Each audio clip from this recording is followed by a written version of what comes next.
Good morning, I'm Carrie Miller. This is the Daily Circuit. Coming up later in the hour, the Climate Cast with Paul Huttner. But first, In Depth with candidate Jeff Johnson. Mr. Johnson is in the final six days of his campaign for governor. Today, we're going to talk about the issues that have defined his candidacy and some of the claims that he's had to respond to from opponents. Jeff Johnson is the Republican nominee for governor, a commissioner on the Hennepin County Board, and he joins me in the studio. Welcome, Commissioner. Good to have you here. Yeah, thanks. I'm glad to be here. Also want to note that we invited Governor Mark Dayton to the hour-long interview, and he has said he will not be available until after Election Day. Commissioner, one of your last campaign commercials, which we were just talking about off-air, suggests that Governor Dayton doesn't really have a strong grip on the management of the state and the management of his administration. It says in part, Minnesotans deserve an engaged governor who knows what's going on.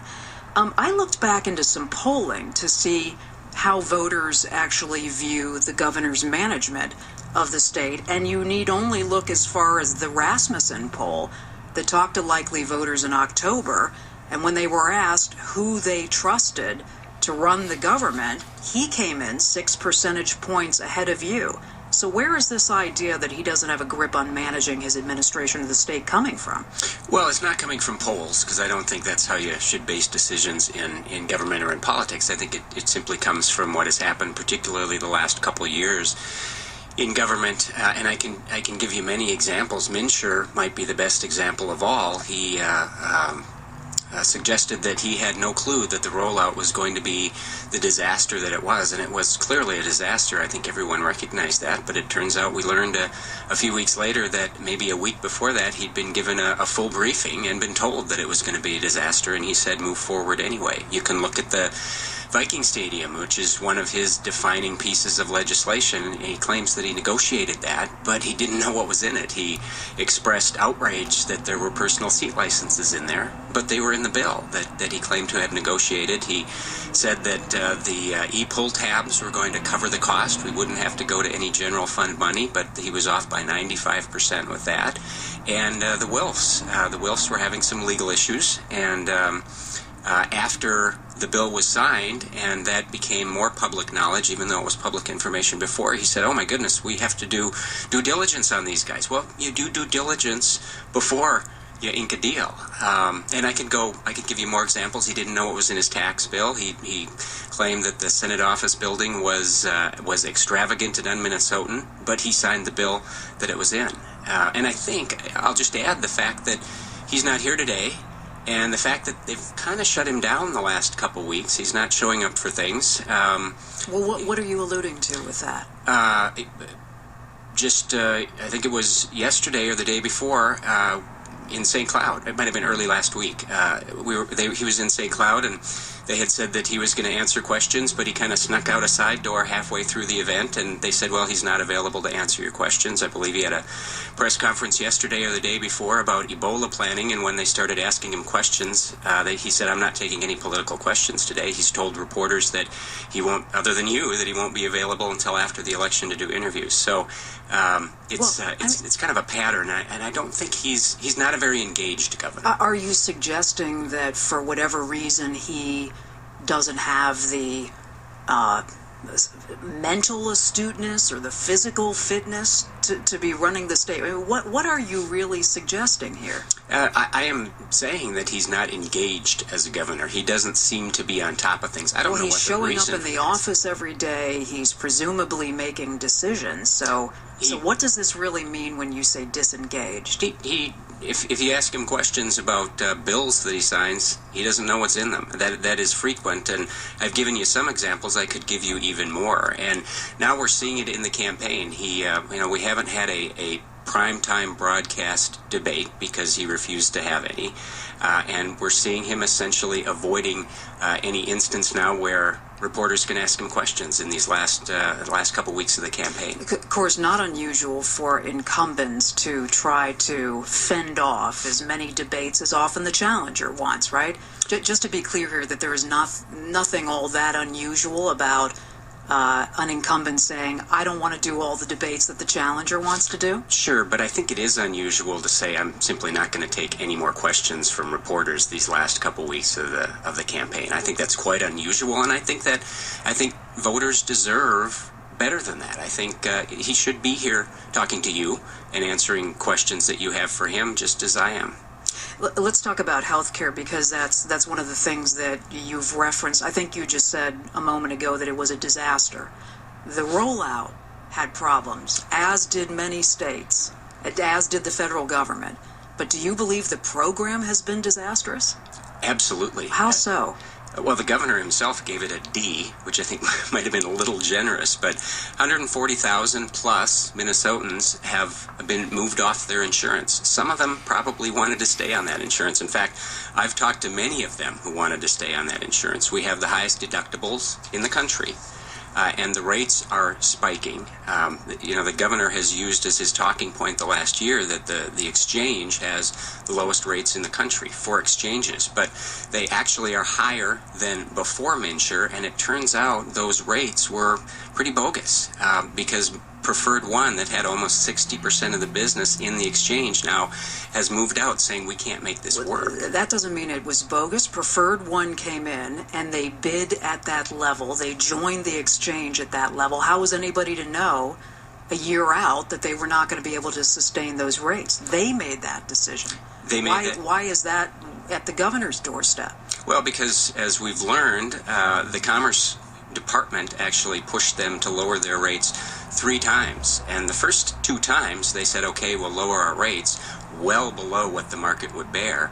And the 3rd time they said, no, we can't go any lower. But it turns out that the first 2 times they did it put them in a spot where their rates weren't sustainable. They weren't actuarially sound. And that's the job of the Commerce Department. The governor's Commerce Department is to make certain that rates of insurance companies are actuarially sound, not to push them to lower them so you have a political talking point. You have mentioned some numbers. Let me also share some numbers here on MNsure as well.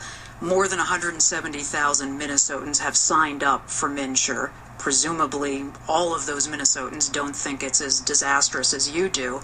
Some of them have never had health insurance before. That's going to save the healthcare system money, right? When they're not appearing at ERs for their health care.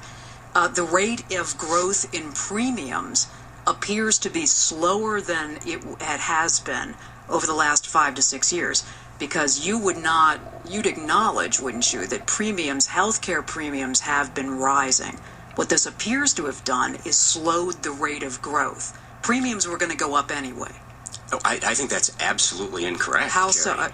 Look at Preferred One. They have announced that their average premium increase is going to be 63%. That means that there are a lot of folks who are going to see increases of more than 63%. The Minnesota Association of Health Underwriters, this is not a political group at all.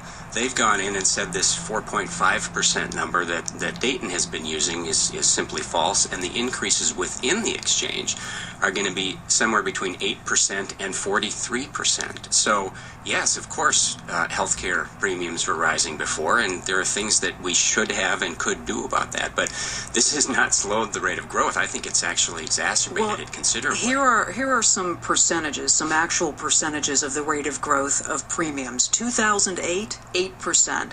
2009, 7.6%. 2010, 4.8%. Premiums were going up before the exchange, and presumably they're going to go up after the exchange. The argument is that they are not going to go up by as much as they would have. And the average that's being predicted here is 4.5% under any of those numbers. No, that's simply false. And almost any independent news organization has recognized that 4.5% number it's just not true. Again, I'll go back to the Minnesota Association of Health Underwriters. These guys aren't partisans. This is the business that they do. And they have said that what other states have done when they predicted the increases under their exchanges is they took weighted averages. What the governor and his department did was they said, we're not going to weight the average, even though everybody would know that makes the most sense. If you weight the average, so that you actually look at the 4 insurers in there and you take the percentage of business that they have and weight it based on that, They're saying the actual average increase is going to be about 12%, but it's going to be between 8 and 43%. So if we're looking at 7, 8, and 4% increases in the past, it's going to be dramatically higher than that. And then go to the private sector outside the exchange. And I was going to say, we do have to understand here to make sure that we're on the same level here. Those premium increase percentages that I'm talking about is across the board, not just within MNsure, right? Right. And it appears it may be even worse outside the exchange. Preferred One, which again had the largest chunk of business by far within the exchange and is now exiting the exchange because they say this thing is not working. They say that their average increase is going to be 63%. And we're hearing stories, particularly from small businesses, of increases much larger than that. Even some businesses are saying, we don't know what we're going to do. We don't know how we're going to deal with this. One last question about this, and then we'll take some calls on it. You've said about the remedy for MNsure. I will work to eliminate MNsure and move toward a market-based healthcare system where consumers have more options and government is not making decisions for patients and doctors. Isn't a market-based system exactly what we had before the ACA became federal law? No, not really. It was more market-based than what we have now. Wasn't it insurers deciding what the rates were going to be and what you were going to...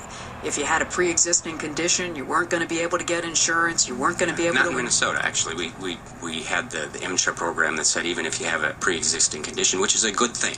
But in general, before the ACA, wasn't that a market-based system?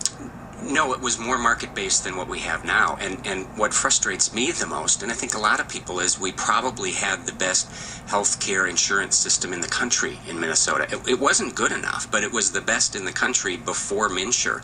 We don't have that anymore. We're getting sucked down to the national average, and we can say that we went from 92% insured to 95% insured, and we did, and that's a good thing. I don't know how anyone could argue otherwise.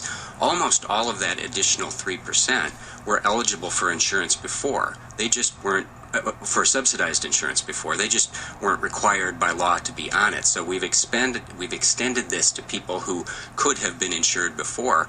Now we should look at that last 5%, but what we shouldn't do in the process is practically destroy the private market because government gets so involved. I'm still a little confused as to how the market has been destroyed when you're insuring more Minnesotans than you were before and more Americans than you were before. Because if you look at the concept of whether it's the ACA or whether it's MNsure, the concept is we're going to have an exchange that the governor thinks is a free market exchange, but it's exactly the opposite. It is a small appointed group that decides which policies are allowed in the exchange and which aren't. That's actually the opposite of a free market. The more options people have, the more choices that we could give them, generally that brings the cost down. Wasn't it health insurance executives who were making these decisions in pre-ACA and MNsure?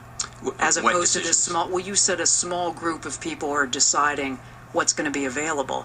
Pre-MNsure, wasn't it healthcare executives who were making those decisions? Well, and consumers. I mean, I know that there's consumers had input before the ACA and MNsure. Yes. Well, absolutely. They have more choices more than they do now. Well, yes. Do you not understand the concept of the exchange in which they say only certain policies can get in, as opposed to saying we're going to allow more options for people to choose from? And I know that the governor's answer to that has been, well, we took people off of insurance policies that were substandard. Now they have better policies. I've talked to many people who would disagree with that. And I actually believe that consumers, families, can make good choices. And if we give them more options, government doesn't always have to tell them what's best for them. They can decide oftentimes what's best for their family better than we can in government. Should we take some calls? Sure. Hennepin County Commissioner Jeff Johnson is in the studio today. He's the Republican candidate for governor, in for an interview, and we welcome your calls and your questions here. 651-227-6000, 800-242-2828. We're on the Daily Circuit page, and you can talk to me about it on Twitter. It's @CarrieMPR. To Ken in Brainerd. Hey, Ken, thanks so much for waiting. Hey, how you doing? Doing well. Thanks. Question. Thanks for taking my call. So my question would be, if Mr. Johnson became governor, would he be willing to look at some kind of legislation to limit the exorbitant executive comp compensation within the insurance industry that drives our premiums up. You know, these guys are making a ton of money and passing it on to us. You know, if they're going to be a nonprofit, there should be some cap on what these execs are making instead of millions of dollars that come out of our pockets. Commissioner? Yeah, you know, I don't know if I'd go that direction or not, Ken, but I can tell you one thing that the governor and the legislature did do when they instituted MNsure is there used to be a law before 2 years ago that said that insurance premiums couldn't increase past a certain percentage. And I can't remember what that percentage was, but it was considerably lower than what we're going to allow insurance premiums to increase now under MNsure. And that might be something that we need to take a look at again. To the phones to Janice in Dressbach. Hi, Janice. Hi. Thank you for Good morning, waiting. Carrie. Good morning. And Jeff, I'm all for you. I'm going to be voting for you, believe it. Thank you. You know, I'm for it. And I just love to see, well, before we go on about that Obamacare thing, I just heard a report that they said, you know, we didn't need to fix the whole system, like you said. If our thing was working, you know, if it turned out to be the study was only like 10 million people or something that really needed the care, then why didn't we focus on that? Why did we throw out the baby with the bathwater and redo the whole system for this minority of people that need to get help? We can focus on that. We don't need to turn the apple cart upside down just for a few people. That's my feeling there. Number two, I'm Catholic. I'm pro-life. I want to stop. I don't want to be spending my taxpayer money to Planned Parenthood to kill babies. That has to stop. And I'm 100% against giving money to Planned Parenthood because that's where they make their money, and I want to see them stop the killing babies. All right. Janice, thanks for the call. Janice, on your first comment regarding Obamacare, ACA, MNsure, I would agree with you. One thing that frustrates me about it is more people are being covered. That's good, and I totally agree with that. And part of that is the subsidy, the spending that has been included with that to help people with subsidized insurance. But in many ways, I wish that is what we would have done then, because there was no reform whatsoever of the system for everybody else who doesn't need subsidized insurance. And the only change that was made was greater coverage, which is a positive, but there was nothing to address increased costs or quality. And I think we got to look at all three things if we really want to reform the system. Janice also supports your view on abortion, which is that you oppose Roe v. Wade, correct? And abortions. Yeah, I'm pro-life. I want to ask you about something that voters in North Dakota and Colorado are going to be voting on next week, which is a personhood amendment.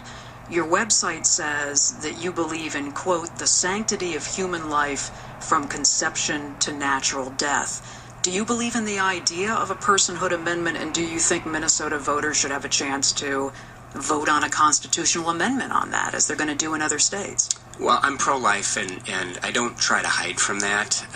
And people need to know if that matters to them and they're voting one way or the other. I think it's important that they know I'm pro-life. And if a pro-life bill comes before me as governor, I would sign it. Constitutional amendment, the governor doesn't sign those. The legislature would make a decision as to whether the governor supports them or not, though, ends up being pretty important. Would you support a personhood amendment? It depends on exactly what the personhood amendment says. But again, I'll go back to the simple fact: I'm pro-life, and I'm going to support pro-life legislation. Now, am I going to make that a priority in the administration? Of course not. It hasn't been for me in the past. My issues are jobs, they're K-12 education reform, and they're making government work better through an audit and several other things. So I'm a pretty focused guy. I don't easily get distracted by the things that tend to divide us more, and my heart is as a pro-life person, and that's certainly what I will support as governor. But my focus will be elsewhere. If you're a voter who, it sounds like, as Janice does, who shares your view on abortion, that you're opposed to it, don't voters also have a right to know whether this is something? And again, voters in other states are voting on this. If you supported a constitutional amendment as governor on a personhood amendment, that would probably give it a lot of, at least some momentum, right? Yeah, so I'm asking you whether you support that or not. Yeah, I haven't seen that specific language. You know essentially what they say. Well, if it's a pro-life constitutional amendment, then I likely would support it. Yes, because I'm pro-life. Yeah. Okay. To the phones to Johan in New Brighton. Hi, Johan. Welcome. Thanks very much for waiting. Yeah, thank you. Commissioner, given your party's recent and historic hostility towards the freedom and equality of gay and lesbian voters, I want to know if you will today pledge that if you become governor, you will not sign any bill that alters or repeals the state's marriage equality laws and non-discrimination protections for LGBT citizens. Well, first of all, Johan, it's not going to happen in Minnesota. That has been decided, and the thought that somehow the legislature is now going to reverse course, I think is just unrealistic at all. And I believe in traditional marriage, and that's not going to change. That's who I am. That's never been an issue that I have led on, nor will it be. And I think most Minnesotans, including those of us who believe in traditional marriage, are willing to move on from that fight. I think we want to talk about other things. So you're not going to see me focusing on that at all. Once again, I'll go back to the fact that my priorities are my priorities. They are jobs and the business climate in the state, because we are not competitive right now. It's K-12 education reform, and particularly the achievement gap, the fact that we have the worst in the country, or one of the worst in the country, and don't seem to want to change that, and auditing government programs so we can figure out which programs are actually helping people and which ones we're just funding because it makes us feel good. Hennepin County Commissioner Jeff Johnson is in the studio with us today. Of course, he's the Republican candidate for governor. And if you have a question, 651-227-6000, 800-242-2828. We're on the Daily Circuit page at mprnews.org, and I'm on Twitter, as always, at CarrieMPR. Let's talk about jobs here for a moment, since you say that's one of your main focuses. I want to understand your position on raising the minimum wage. You oppose the increase in the minimum wage, correct? Yes, I don't think it actually helps the people we claim to want to be helping. So I would not have supported that as governor. However, I've been pretty clear in saying that I'm not going to try to reverse that. I think that uncertainty for businesses is as bad as increasing required minimum wage for them, and so I believe it's scheduled to go up to $9.50 next year or the year after that. I'm not going to seek to reverse that. I would, however, seek to reverse the automatic inflator that's built in past that. I think that's very bad policy. I think that if we're going to raise the minimum wage, the legislature should vote for it and the governor should sign it. And just to be clear on what that is, it is indexed to inflation, Correct. Right? It's basically a cost of living increase. Correct. What's wrong with that? I don't think that we should ever be making policy that way. I don't think you should put anything on automatic pilot, whether it's spending increases, whether it's tax issues, whether it's minimum wage. I think that the reason we elect people is to make those decisions, and they should do that. So to understand this, of course you know, and I think voters realize, that the minimum wage in Minnesota was one of the lowest in the country. It hadn't gone up, I believe, in 10 years.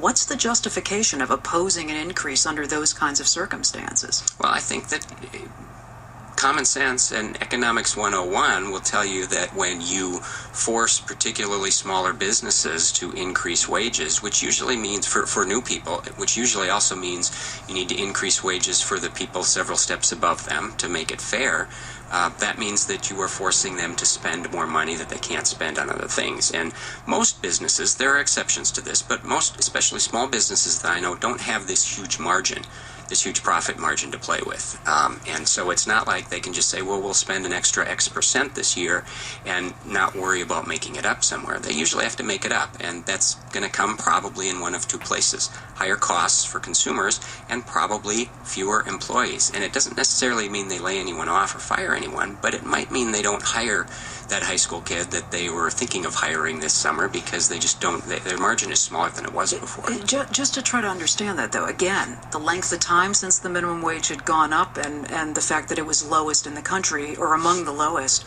the argument, I guess an opponent could say, what, you don't value work at that wage level? Why isn't that work deserving of the kind of increases that people on other places on the spectrum of the wage scale receive? Yeah, and I don't think it's saying that at all. I think it's saying that government shouldn't necessarily be making those decisions, because who's to say the minimum wage shouldn't be $17 or $24 under that same philosophy?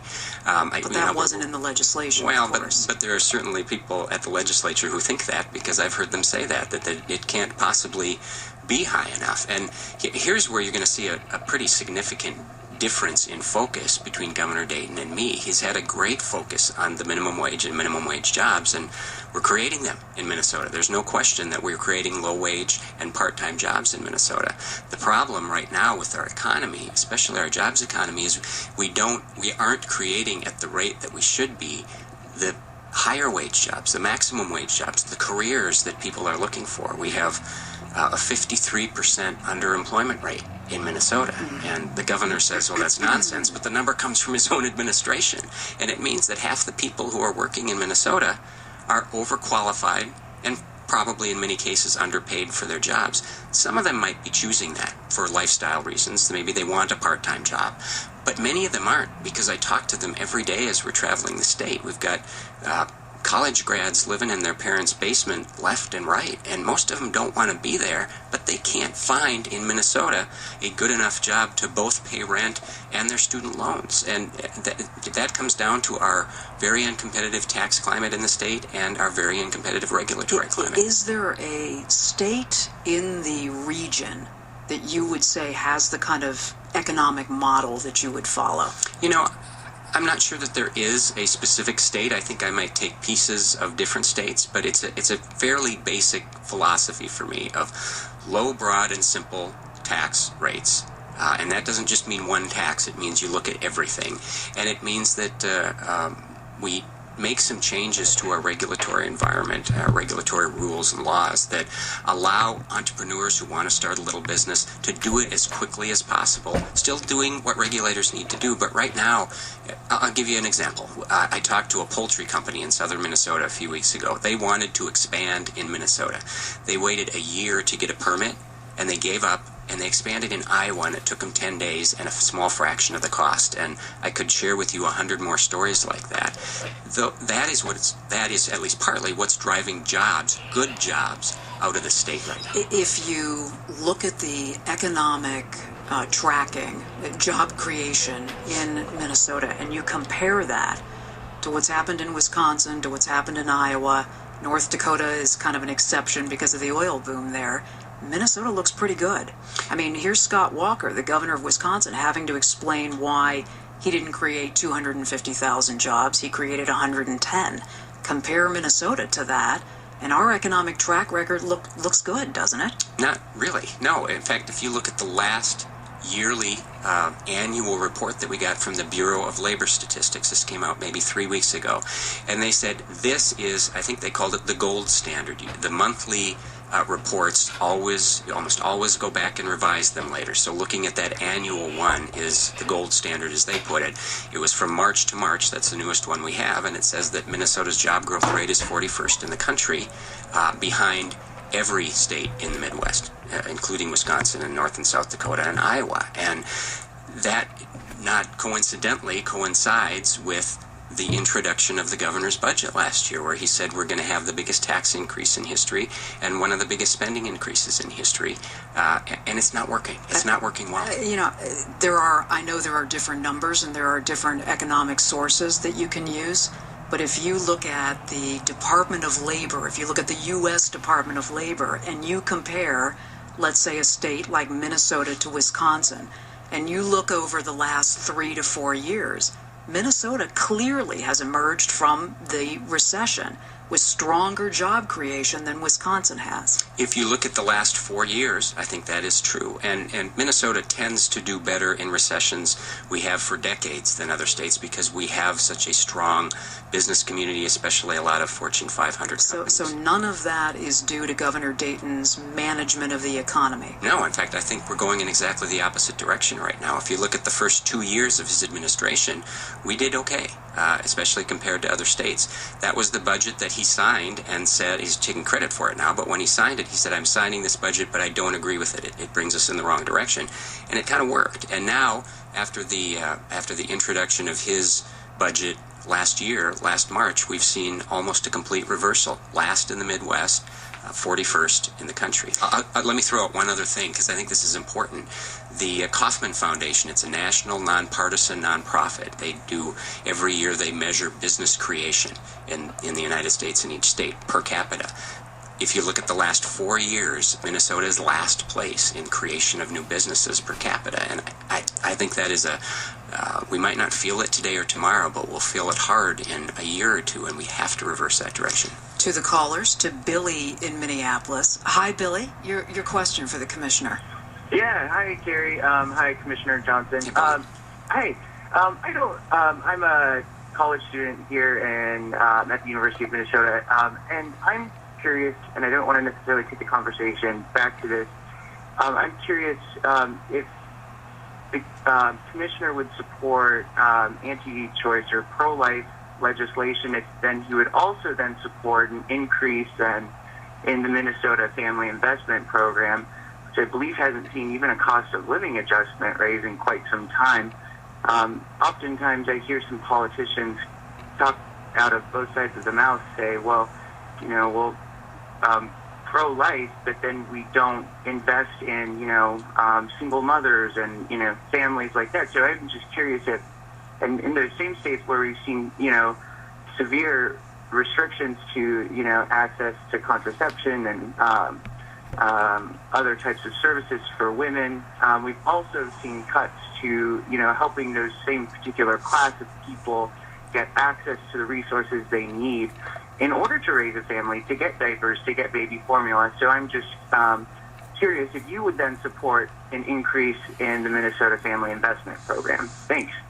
Yeah, I think that's a good and fair question, Billy, and I hear that argument made frequently. And one thing, I can't tell you specifically which programs might be worth increasing or decreasing, but one thing that I will do is start measuring programs, because first of all, I believe one of the basic functions of government is to help the most vulnerable in society. I believe that we should have a very strong safety net. We have a proud history of that in Minnesota. However, we fund literally thousands and thousands and thousands of human service programs in the state, and I see this up close and personal as a Hennepin County commissioner, because many of those programs are administered at that level. And what we don't do, we're terrible at this, we don't measure the programs to figure out which ones are actually helping people, which ones are actually doing what we claim to want them to do. And so we just keep funding most, if not all of them, and some of them aren't working. If you actually did the measurement, you'd find out, well, we might have been funding this program for 40 years, and it makes us feel good, but it's not changing anybody's life for the better. And so, my intent is immediately to start an audit of every single program that taxpayers fund in the state. Probably will take 4 years to get through them all, but then we can determine which ones are helping the people that need it the most. Some of the single mothers that you're talking about who probably do need some help from government, but let's at least do it in a way that is accomplishing some results, rather than just fund everything we can think of and then say we don't have enough money to do the basics of government. You're listening to a conversation this hour with Hennepin County Commissioner Jeff Johnson, of course, GOP candidate for governor, and we're taking your calls and your questions. 800-242-2828, 651-227-6000. I'm on Twitter at Carrie MPR. Just a reminder here that most Thursdays at about 9:45 or so, we do the Climate Cast. We're going to do an abbreviated Climate Cast today so we can have more time for a conversation with the commissioner. To the phones to Mark in Minneapolis. Hi, Mark. Hi, how are you today? Doing well. Your question for the commissioner. Yeah, I have two comments that are somewhat related together to the cost of being a student at the University of Minnesota. The university continues to say that actual tuitions are low and not increasing much. That may be true on the actual tuition part, but what they're doing is they're charging students more fees than ever before, including a mandatory cost of $1,000 per semester for healthcare insurance through Blue Cross Blue Shield. So basically what they're doing is slamming like telephone companies do. And I'll hang up and listen to Jeff's comment. Well, thanks, Mark. And I'll talk to the broader question that I think is there, which is rising tuition and particularly the huge problem we have with student loan debt, which is kind of personal to me. As I've got Thor as a junior in high school, and we just started, well, he and his mom just started looking at colleges last week, and we've got a couple trips planned for after the election. So we're starting to look at those costs, and they're frightening across the board almost. And you know, I know one of the things that the governor touts is a tuition freeze for the last year or maybe 2 years, and I think that's fine, and I probably would support one for another year or two. But that is a band-aid. It does absolutely nothing to start bending that cost curve and actually solving the problem. It scores some political points, and I think we got to look at the bigger picture of how we can actually change the system. When you talk about the U of M. I think 32% of students at the U graduate in 4 years, and it's 53 or 54% graduate in 5 years, which is much worse than most Big Ten schools. We've got to figure out why that is, and I think we should try to change that, because that adds an extra year, in some cases 2, of student loan debt to students. We still hear reports that administration is bloated in at least some of our public schools. I think we ought to be aggressive about that. Are you saying colleges or colleges? I'm sorry. Okay. Yes. No, colleges. And I think MnSCU, we should look very hard at moving to a centers of excellence model where each of those schools has a few areas where they truly excel. Maybe don't offer everything to everybody, but everything is available if you go to a different school in the state, and hopefully that can help slow the increase in costs that students are seeing right now. Just to follow up on something that you alluded to there, you know that the University of Minnesota has been criticized, I think, in the Wall Street Journal, maybe another publication, about administration and how they're using public funds.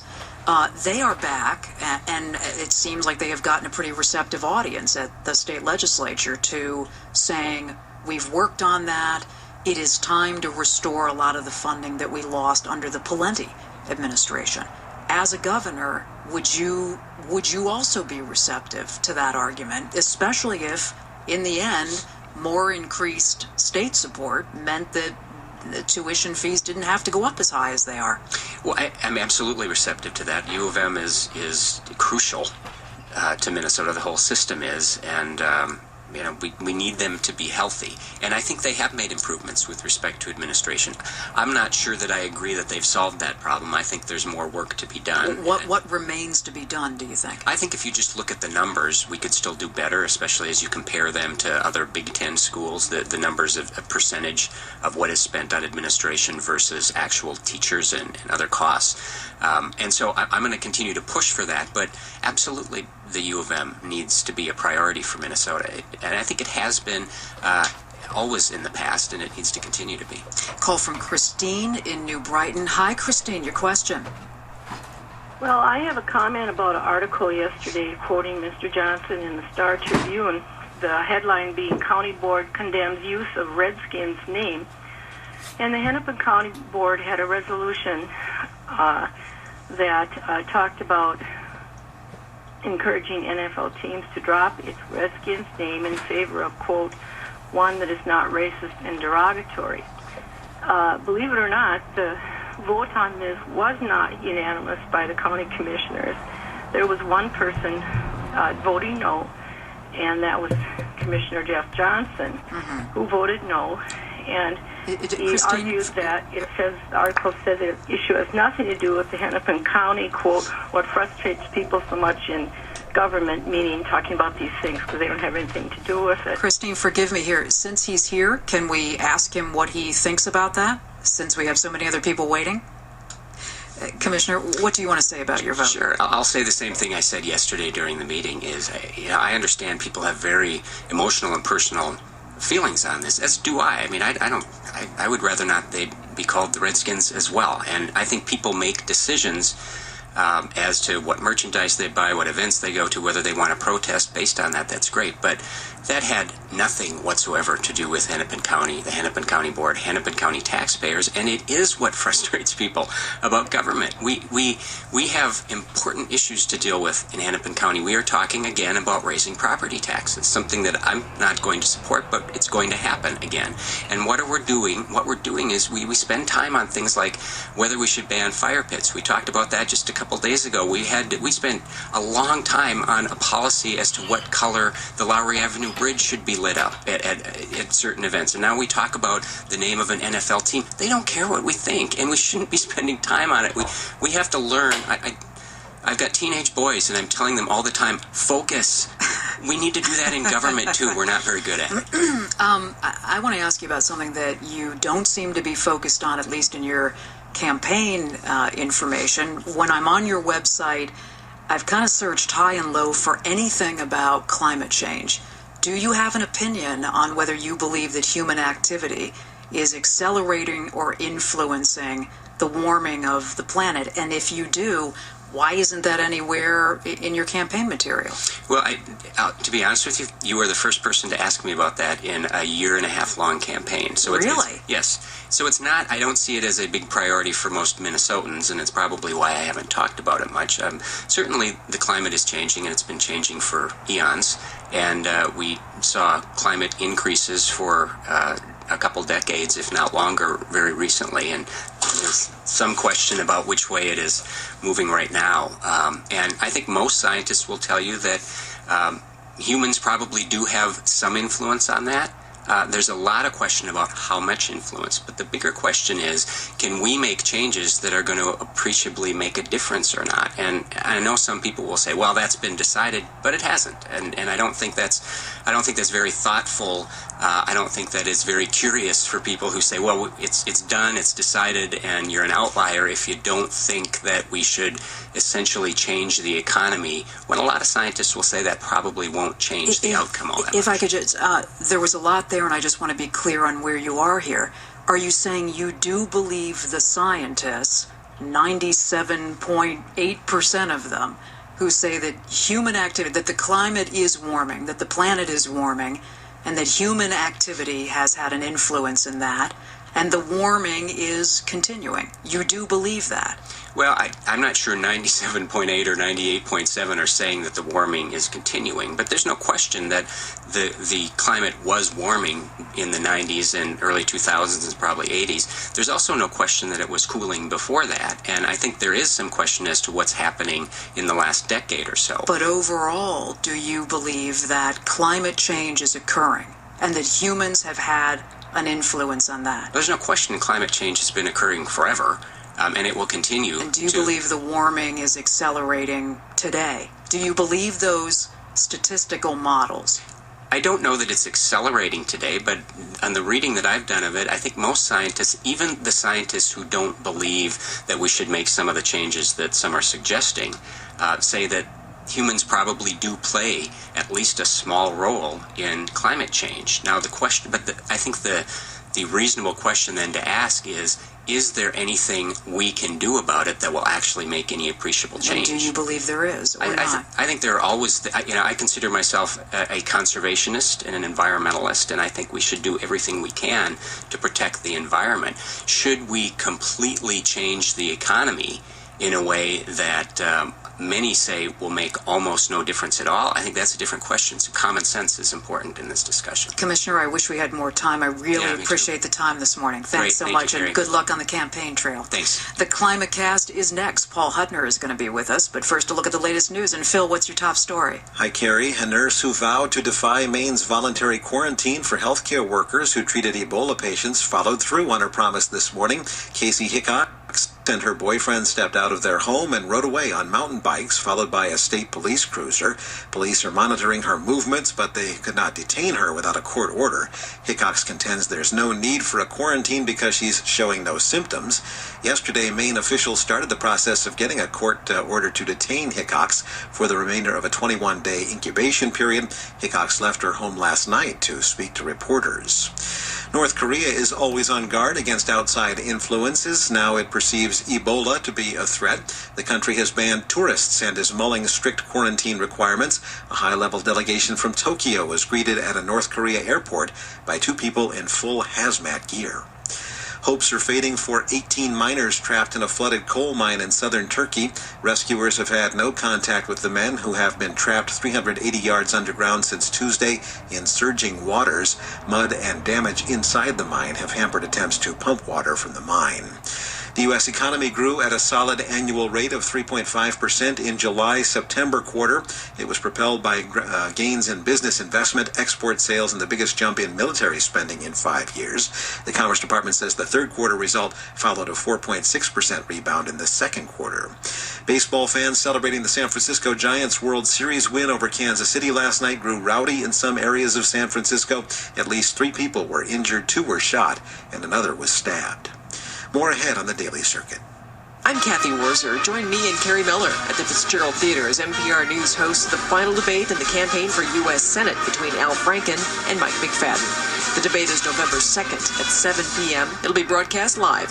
For more information, go to mprnews.org. Support for this program on Minnesota Public Radio comes from our members and from Hennepin County Medical Center, with a growing network of clinics, plus e-visits, providing care to patients close to where they work and live. More at hcmc.org. Programming is supported by the College of Arts and Sciences at the University of St. Thomas, dedicated to excellence in the liberal arts for over 125 years. Online at stthomas.edu/arts and sciences. Support for this program comes from General Mills Cheerios and Progresso Soup brands, supporters of the We Scare Hunger food drive, an initiative of Free the Children. More about how you can help fight hunger at outnumberhunger.com/WeScareHunger. We have talked about it endlessly over the last decade or so, and we've accomplished close to zip. We know enough about our climate problem to know that it's serious and that we need to get started right away. In Kansas, it was 118 degrees. Now, you leave a candle on your porch in that kind of temperature, and it melts like a stick of butter. What we're seeing right now is a clear loading of the weather dice. It's time for the ClimateCast. It's our weekly discussion about the science of climate change. Paul Hudner is with me in the studio. As always, Paul, welcome. Good morning. Good to see you. I'm just going to note one thing, and I don't think you heard this, that when I asked Commissioner Johnson if he'd been asked about climate change, he said I was the first person to ask. And he said he doesn't think it's on the agenda of average Minnesotans. Interesting. It doesn't surprise me that you were the first person to ask. I'm often surprised by the lack of climate change reporting on other stations, both television and radio in Minnesota. So that's not a big shock to me. And we should note that actually we got news earlier this week that National Public Radio is cutting back on their environmental and climate change reporting. Yeah, they've shuffled some people around there. Interesting development on that part. Some organizations around the country are increasing their climate change reporting, and there's a lot of cuts going on as well. So interesting to follow those trends as they develop, and I think it makes what we do even more important. You have been thinking about where climate science is fitting into your forecasting, and I love to talk to you about this because you are quick to admit that you don't have a real strong handle yet on how the changing climate is affecting how you're trying to do your forecast. This is an interesting area because this is kind of the